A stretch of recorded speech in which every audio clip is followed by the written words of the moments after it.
Hi viewers, welcome to LMS Solution. Today we are going to see about how to use Stateflow or chart in Simulink. Thanks for watching our videos. Kindly subscribe our channel and also click bell icon for notification about upcoming videos. I'm going to open MATLAB. Here you can click Simulink and then click long model. After that just click this library browser and then go to Stateflow. Here you can see that the chart.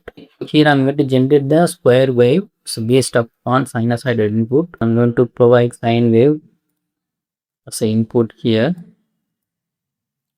and I'm going to make the frequency of sine wave equal to 1. Now I'm going to use scope. Here you can see that the data is nothing but input and data one nothing but output, and I'm going to measure.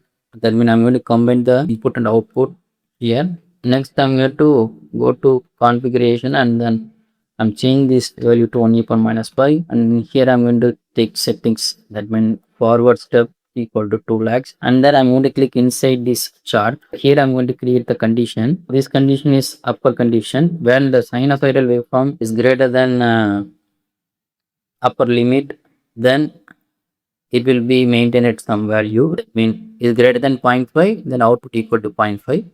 If less than minus 0.5, the output equal to minus 0.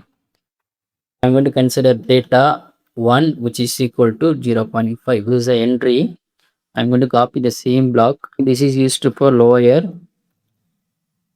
condition. I'm going to change lower and then output equal to minus 0.5. Now I'm going to create the condition when data is less than minus 0.5. The data means input data. The sinusoidal data is less than minus 0.5. The output equal to minus 0.5. Now another condition, changing from this state to this, that means lower state to upper state. Here I'm going to create that condition. Data is greater than 0.5.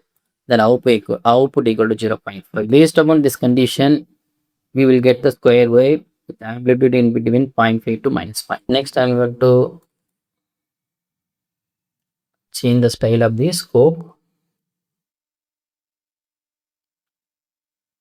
and then I'm going to simulate. Now you can see that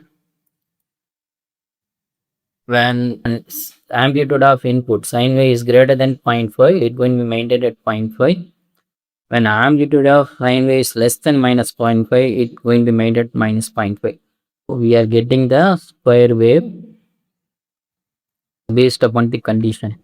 Okay. This is the working of Stateflow or chart and MATLAB Simulink. Just you have to create this model and then create the Stateflow inside the chart.